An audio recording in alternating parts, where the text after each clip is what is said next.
as soon as you wake up, you're starting breakfast. We would wake up around 2 hours before the corps to start getting stuff ready.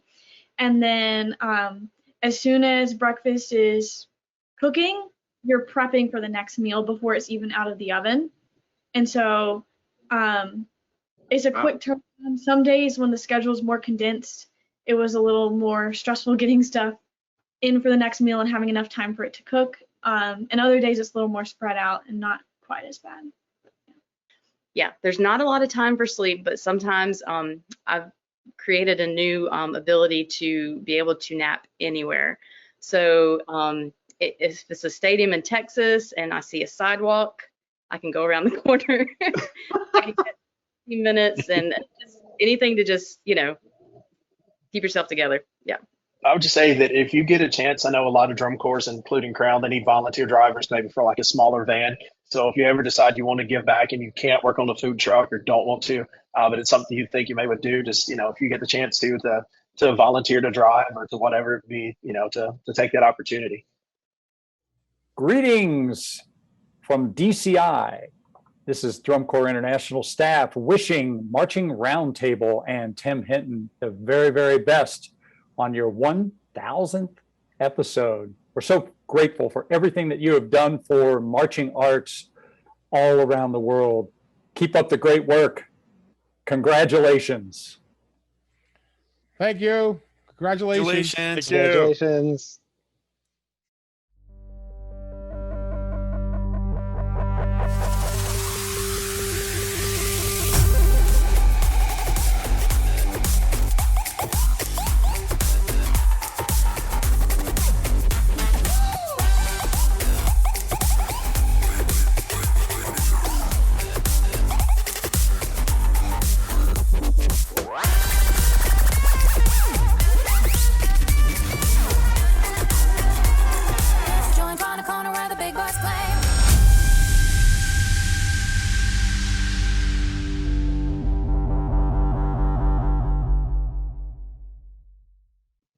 Hey everybody, welcome to the Marching Roundtable podcast. This is Tim Hinton, the beast of the marching arts. I am really excited about this. I love to talk about how drum corps get down the road, all the like arsenal of people that are making this possible that we usually don't see or even know that they're out there doing their stuff when we go to see a show. And so excited to talk to these folks today. Brian Creswell is here. Brian, how are you? Doing very well. Yeah, thank you for being here. And Mykah Burroughs is here. How are you, Melissa? Yeah. Thanks for being here. And your daughter Mykah is with us. Mykah, how are you doing? I'm doing well. Okay, great. Well, thank you guys for being here. So you guys were a very important part of getting Crown down the road this summer. Brian, why don't you sort of tell everybody who you are and then what you did for Crown? Hi, like Tim said, my name is Brian Creswell. I'm the lead bus driver for Crown. So I kind of, you know, make sure that everybody got where we had to go pretty safely this year. So it's kind of what I do. Very cool. And in your regular life, you have a very interesting, you told me you were about to bus the Braves around. Tell me, what is that? What is it that you do? Yeah, actually, I drive the company camping coach. We do a lot of sports teams. So I'll be driving the Atlanta Braves down here in Miami when they fly in tomorrow night. Very cool. So brushing shoulders with all these important athletes and other people. Very cool. Sounds like a really, really interesting job. So Melissa, introduce yourself and tell us what you did for Crown as well. I'm Mykah Burroughs, and this summer I was the food truck manager for most of tour. The last 2 weeks I had to come back and teach band camp, so Mykah was able to be the food truck manager for the last 2 weeks. Awesome. Mykah, would you introduce yourself as well? I'm Mykah, and I watched how the food truck was run for the first part of tour, and then kind of made sure it made it along to the rest of the tour. Very cool. And then Melissa, what do you do in your regular world? You are a music teacher as well? Yes, in real life, I teach elementary music. I'm on staff with our high school band. I do some private lessons and things, so yeah. That's awesome. And Mykah, am I right that you just graduated last year from high school? Yes, I did. I just started college. Awesome. And right into the drum corps tour. That's very cool. And now you're in school, would you say at Winthrop? Yes, Winthrop University. Wonderful. Well, thank you guys for being here to talk to me. So I want to find out sort of how this all happens, what your part is in getting everybody down the road. So Brian, what does lead bus driver mean? I mean, are you always the first one out and everybody follows you? Are you organizing things? Like, what does that mean? Well, yeah, it's kind of the both. Like I will always be the first bus out. Well, this year we had 7 buses. There were 4 like regular coaches. We had 3 entertainer style sleeper buses. So I would pull out first. Everybody would follow, and then as we were going down the road, it would be I would call out directions when we were making a turn. Like just basically getting everybody a heads up as to where we were going. So are you driving one of the buses with the core members on it, or are you driving one of the sleepers with the staff, or like how does that work? The bus that I was driving is one of the seated coaches, but I had like some of the instructional staff on my bus. The way we had this, so we usually have a staff bus that we do. Of course, there's 3-member buses after that. But yeah, I drive our instructional staff bus. Okay, really interesting. And you said you've been doing this a long time. Like, tell me about it. How long have you been doing this?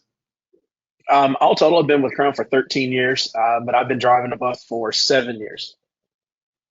Wow. Okay. So you've been working with the Corps that whole long time. That's fantastic. Mm-hmm. Thank you for doing this. So why do you want to do drum corps? Why are you part of this? It gives me a chance to do the drum corps activity. My background is in music, like I have the degree in music, but I never was able to march. There had some issues with some stuff that went on. So this gives me a chance to actually, experience the tour and to give back into that community.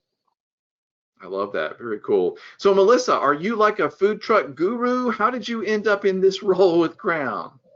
Well, I am an alum. I called this my 25-year reunion tour because it was about 25 years ago that I marched. But cool. my family opened a food truck. It was an idea my girls had like 10 years ago now. And long story short, during COVID, we kind of like put it all together and made it work. So that was how I had some experience with food truck and food management. And it really would have never come about had I not had that random experience with my family to come back on tour. But it was a really great experience. Okay, so what is your role as food truck manager? Like, how much of it is organizing and how much of it is going out and buying and how much of it is like peeling potatoes and stuff? I'm interested in it. It's all the things, and it can vary during different points on tour, depending on how many volunteers you have. There were some times where it was just me and Mykah, and we pulled it off. But sometimes we'd have a team of like 5 to 7 people. You kind of rotate teams in, and I think we were very active on the cooking part, pretty much. But we would plan the meals. Make sure everything was getting through on time. It was our job to kind of like lay low on the radar, and even if things were like going crazy on the food truck, the kids would never know about it. So we tried to keep it like that. The food was already ordered for us, so we would just build the meals off of what was ordered. And then as far as like grocery runs and anything for little odds and ends that we didn't have in the bulk orders, the admin team would go and do runs. So we stayed on the truck all day. Yeah, our admin team was amazing because with all of the peanut butter and jelly sandwiches, they went to pick up many loaves of bread. They got many gallons of milk all along tour, but they were awesome. So I can't imagine how 2 people can cook all the food for a drum corps. There's a lot of people. So Mykah, tell me about that. Like, what does that look like if it's just the 2 of you? Like how do you possibly get that all done? So it all starts like the night before. We'll have like a rough outline of when breakfast is going to be the next day.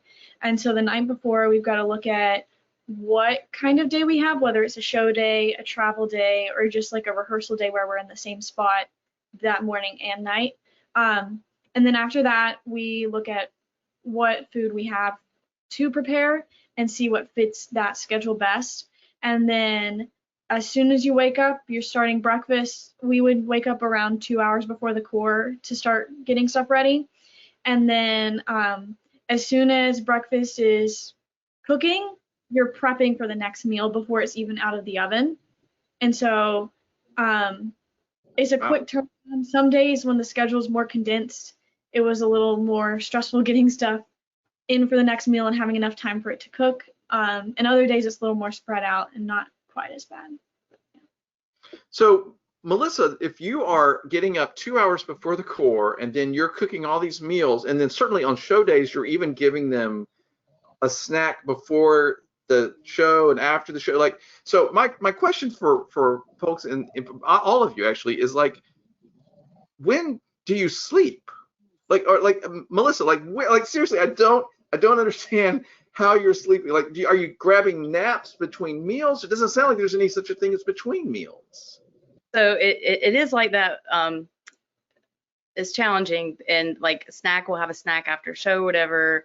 Or if we're rehearsing, it'll usually be a later snack, and then we have to wait until everyone eats and then clean everything up. And yeah, there's not a lot of time for sleep, but sometimes I've created a new ability to be able to nap anywhere.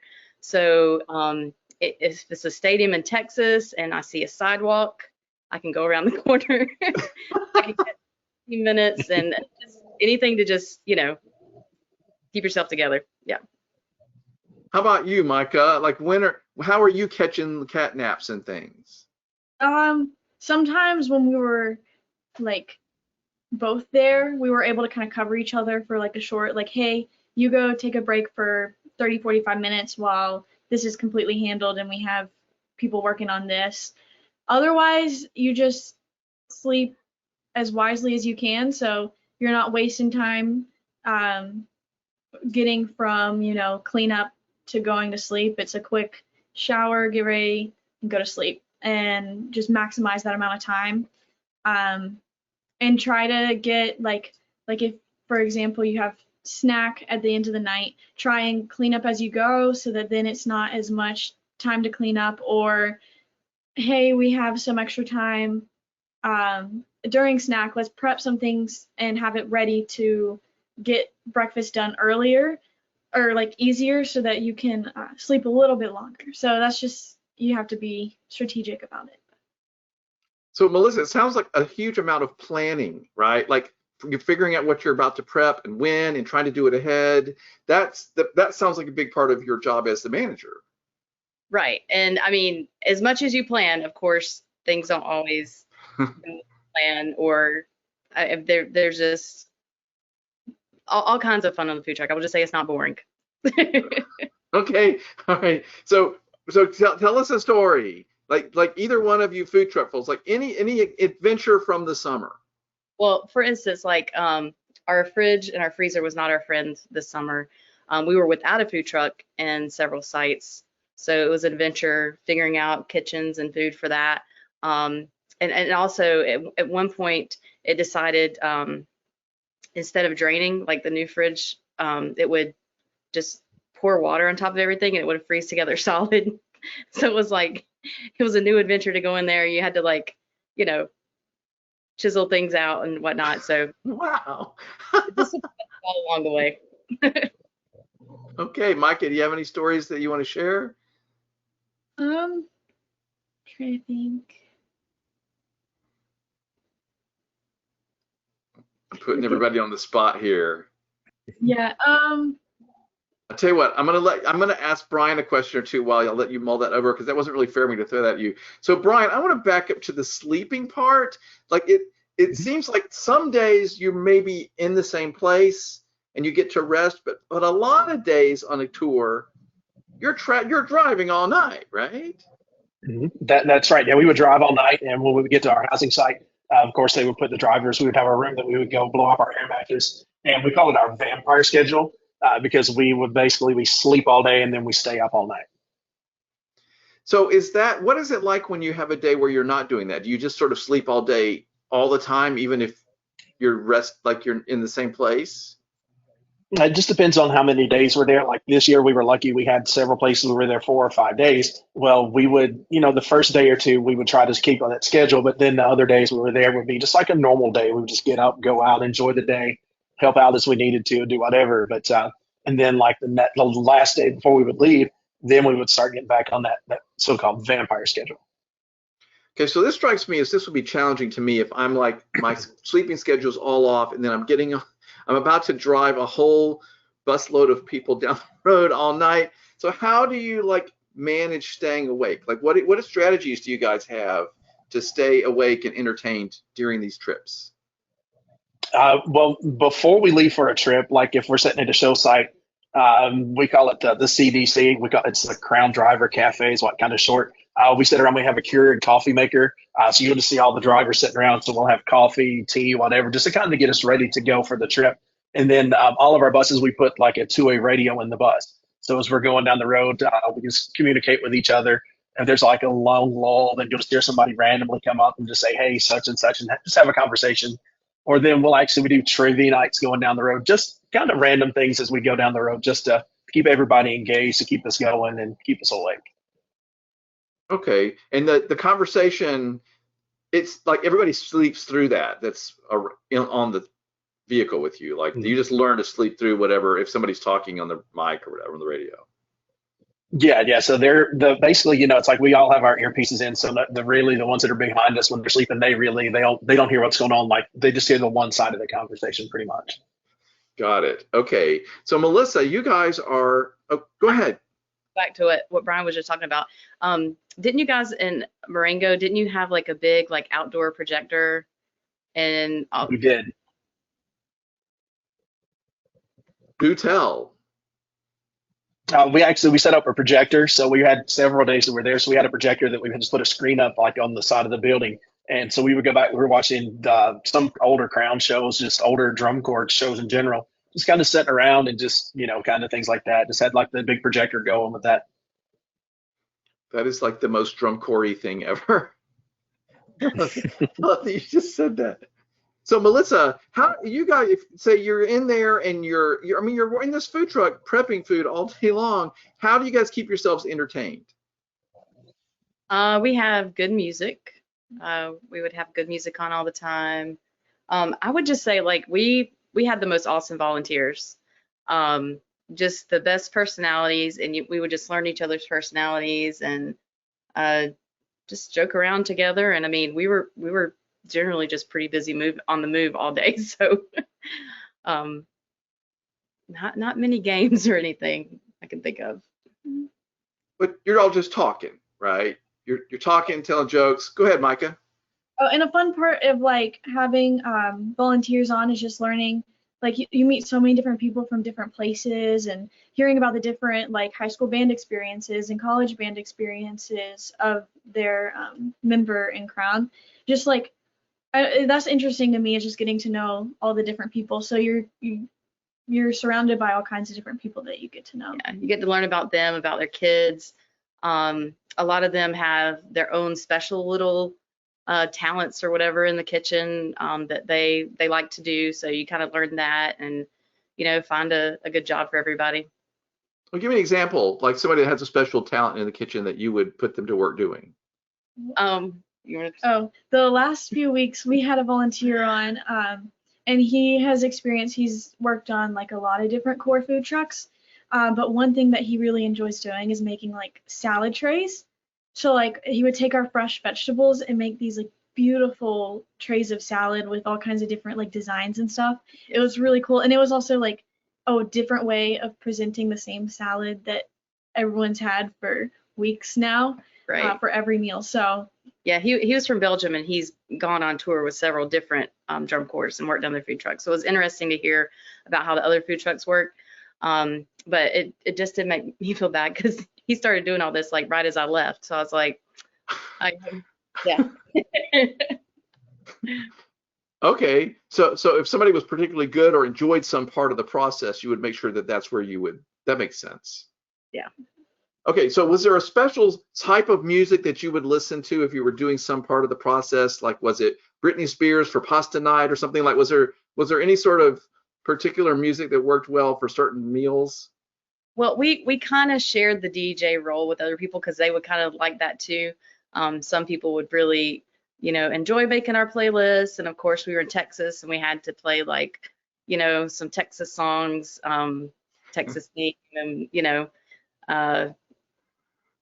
but yeah, just something to get like the kids going in the morning and stuff. Okay, and maybe this is the moment where we remind everybody that every drum corps needs help and volunteers. And as we just heard, sometimes these two folks were doing all the cooking themselves. So if you ever have any time to spare that you can volunteer for any drum corps in your area or wherever you are, they're coming through. Like, am I right, Melissa? Like, even if somebody has an hour or two, that would give you a potential break while they helped in some way. Oh yeah, Oh yeah, there's always a place, and if it's not necessarily on the food truck, we have all kinds of other things going on. Mhm. Okay, so you didn't have those experiences where you're driving up to Costco and wheeling out giant flats of food, like that was all ordered for you. You guys didn't have to do that part. That was more admin. So like they would go make those runs so that we could stay on the truck and cook. So they would come back with like a box truck of a delivery of food, and while we're cooking a meal, our admin would be unloading that into the truck. So it would Yeah. just all happen while we were doing stuff, and so we'd have Yeah, it everything keeps rolling, and even in anything like there was a one point where because of bus issues I didn't have all my things, so I only have one pair of shoes, and my one pair of shoes had broken, and so I was like, can you go buy me a pair of shoes? And they brought me a pair of shoes because like you just stay on the truck and it keeps rolling. Wow. Okay, that's wild. So Brian, do you have any stories from this summer? Any particular things that were memorable from this particular summer, 2023 with Crown?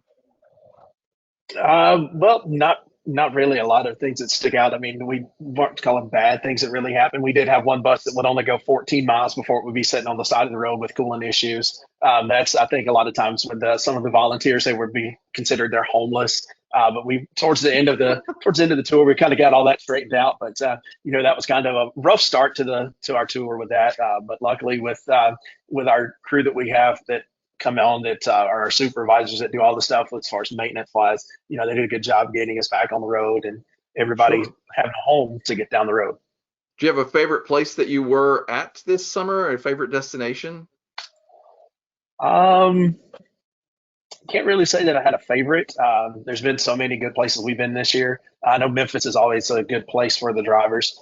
We get the chances to go and just relax, have a good time. So I would say that's probably one of the better places from this year. Okay, now I'm going to put you on the spot. So everybody, I didn't warn him about this, but Brian, you're walking up to the food truck. You're going to have a meal. What was your favorite thing from the summer?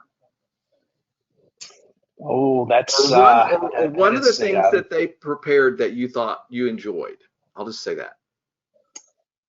That it's there's been so much good things that have come off the food truck this year that it's I don't really know if I could actually pick one thing. That was not a fair question. That was not a fair everything that came out the food truck this year was actually really, really good. So like I said, I don't really think I could pick one. Okay, well then let me ask Mykah, what was your favorite thing? What if you were in the kitchen cooking and preparing a meal, what was your favorite thing to work on? To work on? I'm not sure. Prepping a meal, like were you really into waffles or like salads, or like what was it that you love to do? My favorite thing was that was the most at least enjoyable, I guess, to make was there was this rice that you put the rice in and then you would put water and put it in the oven and it would cook like perfectly. It was the best rice.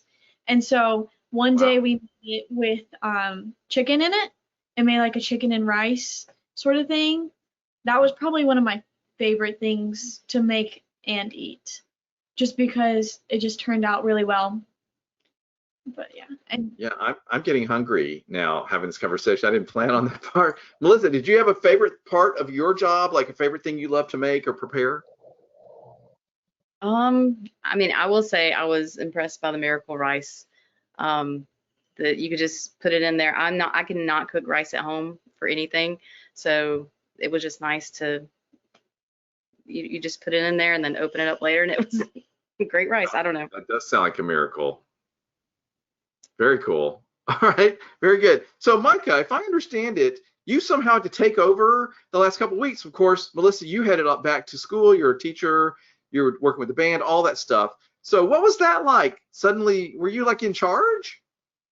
Yeah, it was kind of like not necessarily the way it was planned, but it ended up working out. I ended up working with pretty much the same volunteers that had already been on for about a week and a half, I think. Mm-hmm. And so it was a team that I knew pretty well, and we were able to help out. And there were some other parents that would jump on for the day that I knew. So it was I had a really good like team with me. So it wasn't as overwhelming as it could have been. And like the admin was super great, always checking, making sure like anything that needed to be done. The directors were always making sure everything was running smoothly. So it went pretty well, and it was a really like unique experience I got to have this summer. So I was going to ask you that. I mean, it's drum corps is super exciting. You're traveling, you're seeing all these shows, you're seeing all these performances. So how cool was it for you to be able to do that and to travel with the corps?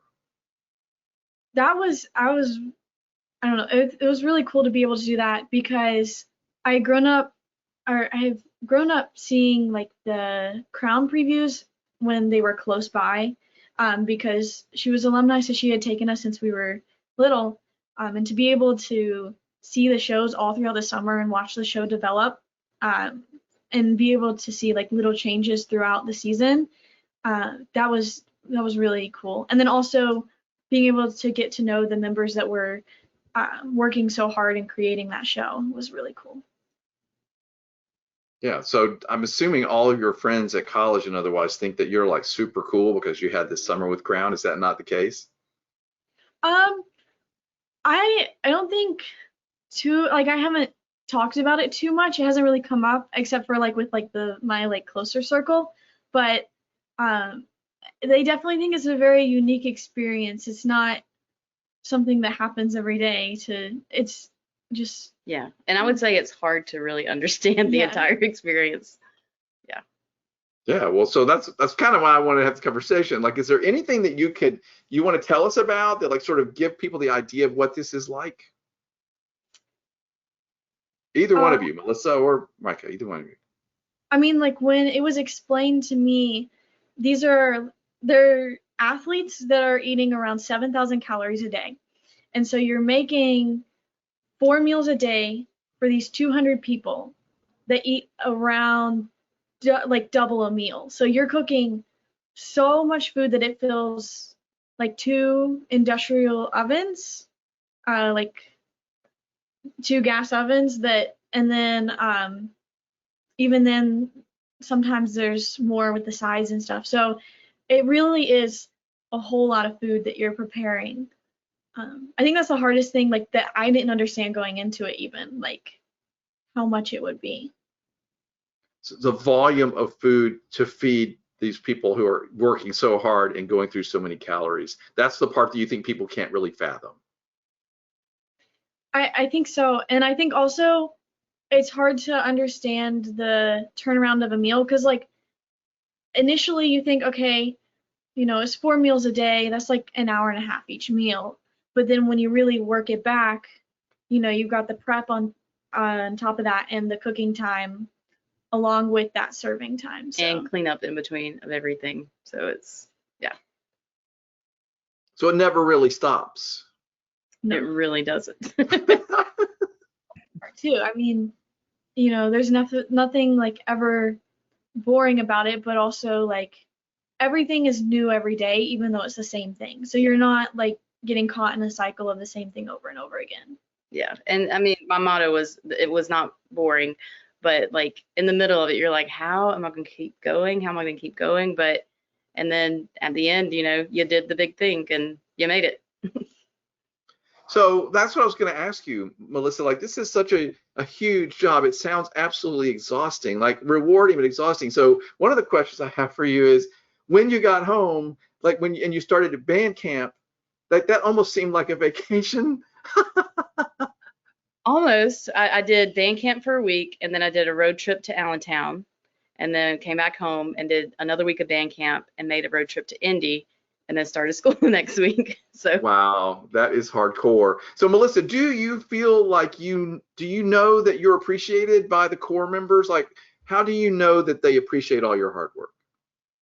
I don't look for appreciation or anything. Like I love seeing the kids get a good experience. I love seeing them be successful, but there are many members who are just like very genuinely, thankful, and they realize it is hard work. And while hopefully they don't know all the other things like a freezer that, won't give us our food and things like that, but hopefully they don't realize that. But I would say they are very appreciative. And like I said, like admin and directors, they were incredible in stepping in and making it happen. Like it takes a village, and we got the kids down the road. Yeah, it's really impressive. So Brian, do you feel like you've been doing this a long time with Crown? You're a part of the Crown family. I mean, all of you guys are clearly. Brian, do you feel like you know that you're appreciated what you're doing for the Corps?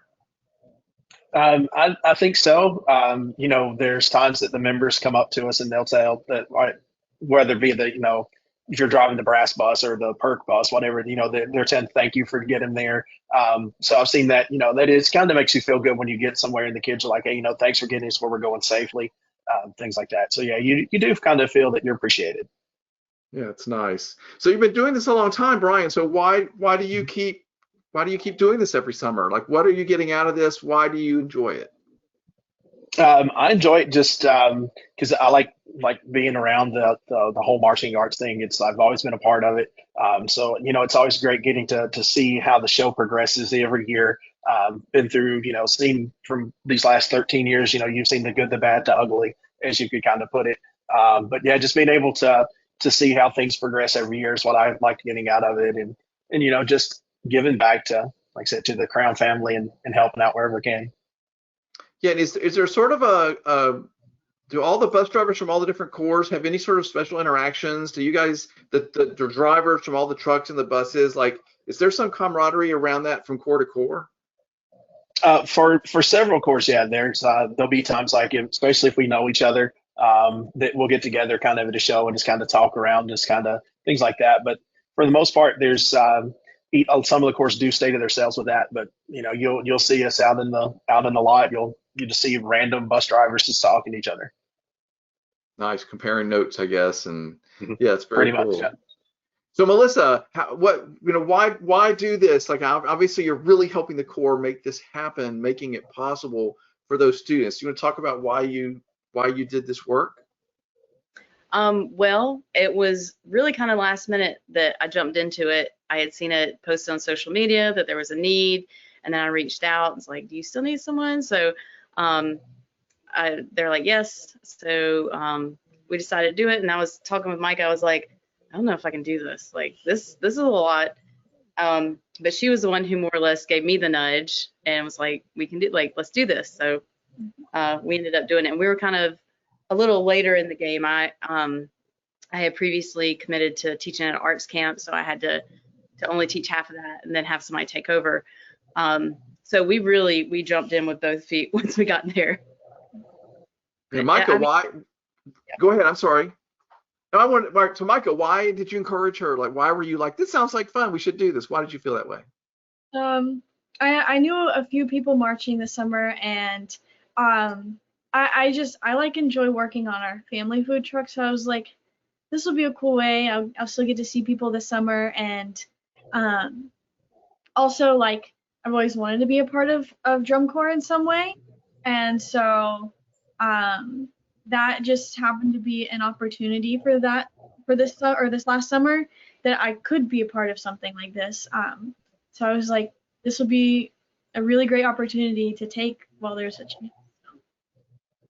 Yeah, you just had an experience that not very many people get to have, and being a part of drum corps this sort of really important, intimate way is very cool. So I think it's really, really great that you guys all did this. On behalf of the whole drum corps fans and the activity, I want to thank you guys, all of you, for how hard you worked and the sacrifices you made to help make this summer work for drum corps and for Crown specifically. I think it's really great. So as we're finishing up, I'm going to ask each of you any final thoughts that you want to say about your summer, about why you did this, or anything you want to say. Brian, is there anything you want to say sort of in closing, final thoughts about Crown or about your work or anything about the summer? I would just say that if you get a chance, I know a lot of drum corps, including Crown, they need volunteer drivers, maybe for like a smaller van. So if you ever decide you want to give back and you can't work on the food truck or don't want to, but it's something you think you may would do, just, if you get the chance to volunteer to drive or to whatever it be, to take that opportunity. So you're saying they need drivers for, even if you don't have like a bus driver's or truck driver's license, you can still help out? Yeah, you can still help out. Like, we have some smaller vans that pull our trailer, like the uniform trailers and things like that. So even without the commercial driver's license, you'd still be able to come in and to help out with driving. And even if somebody just has a few days or a week or something, that's still really helpful, right? Yeah, that is helpful because there may be like we have some drivers that can't do the full time. So if they have like a week, they could come in 2 weeks. That would be very helpful. Okay, everybody. So you heard that here. If you feel like you can help out in any way, either find your local corps, any corps you like, any corps that needs help, they're not gonna say no, right? Like everybody needs all the help they can get. And as Brian just described, sometimes people have to be gone for some period of time and they need somebody to fill in. So please reach out if you're interested. So Melissa, what would you like to say in closing? Anything you want to say about your experience or anything about your summer?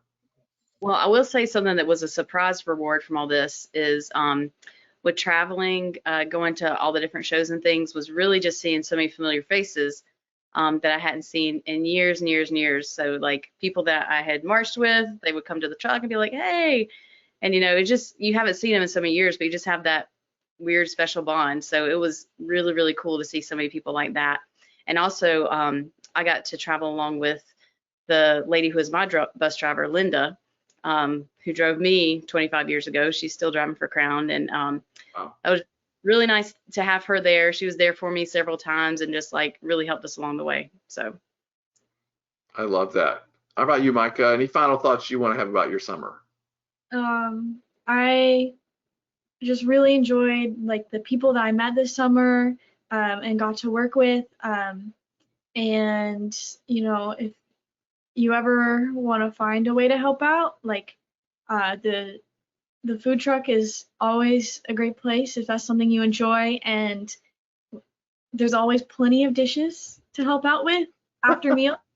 That's like the biggest task that usually but some people love it. So yeah, well, it's super helpful. That helps us reset for other meals, and there's all kinds of other things to help out with on the truck too. So if you have time to volunteer, if you're visiting for part of a day to see someone or a few days, then it's a great place to help. That was really smart that you mentioned that. I'm so glad you did, because if somebody does not have cooking skills or like, I don't want to do whatever, but anybody can wash dishes. And you're right, Melissa, sometimes that's a very satisfying job, like you get them all cleaned up. You guys don't have to worry about that part. And I love, Mykah, that you just said that. Like if you're visiting someone and you have a couple hours or a couple days, you're going to be somewhere you can jump in and help. You've heard how hard this is, how the hours, how a little bit of sleep, any little time that you can give is really, really helpful. I love it. Okay, Melissa, I didn't ask you this specifically, but like, was it extra fun or super cool to be doing this with your daughter? oh yeah, like it was absolutely priceless. Like I don't know, it was such a unique experience, and we really, I would say, helped each other through it. Yeah, we kept each other together, and it was amazing. I mean, most parents after graduation might take their kid to Cancun or something, but we spent the summer a little differently. I would not trade it for the world. I think it sounds wonderful. And what I'm sitting here thinking is, okay, once kids sort of graduate from high school and like they go off on their way and they're going to college, and suddenly like there's not a lot of time with them. And so I can just imagine how incredibly valuable and special it was to have this time with her. You're just not going to have that time always because everybody gets busy and has their life. So I think it's really cool that you had this like really important time together. Yeah, it was. I mean, I'm sure it wasn't sunshine and rainbows for her all the time, but we kept it together. Well, and as we all know, drum corps is not always sunshine and rainbows. We all know, if you've had anything to do with drum corps, you know that it has all of its many facets, but there are definitely sunshines and rainbows in there. So thank you guys for making Crown Summer possible. All the people that saw the show and all the students that had that great summer with Crown, I know they all really appreciate all the work that you and all the other people involved did. If you guys didn't listen to it, listen to podcast 1177 with Chaz Waldrop and Wayne Baker. We talked about their job driving the trucks, and that's sort of what led us to this conversation tonight. So Brian and Melissa and Mykah, you guys were wonderful. Thank you so much for talking to me. Thank you. Thank you. Thanks for having us. Marching Arts Education is the home of the Marching Roundtable podcast. We give you access to the top marching arts professionals through live webinars, podcasts, videos, interviews, and online coursework. With over 1,000 podcasts and hundreds of webinars and videos, there are hours of great professional development for you and your staff. Sign up for a membership to Marching Arts Education to get complete access to all webinars, videos, and podcasts, plus discounts on coursework. Many directors are using professional development funds through their school or boosters to make these resources available to their staff. Imagine what you could do with so many great new ideas from the top professionals in our activity. Subscribe to our YouTube channel and sign up for our newsletter to find out about the latest podcasts, webinars, and new content. Find all of this and sign up at marchingartseducation.com.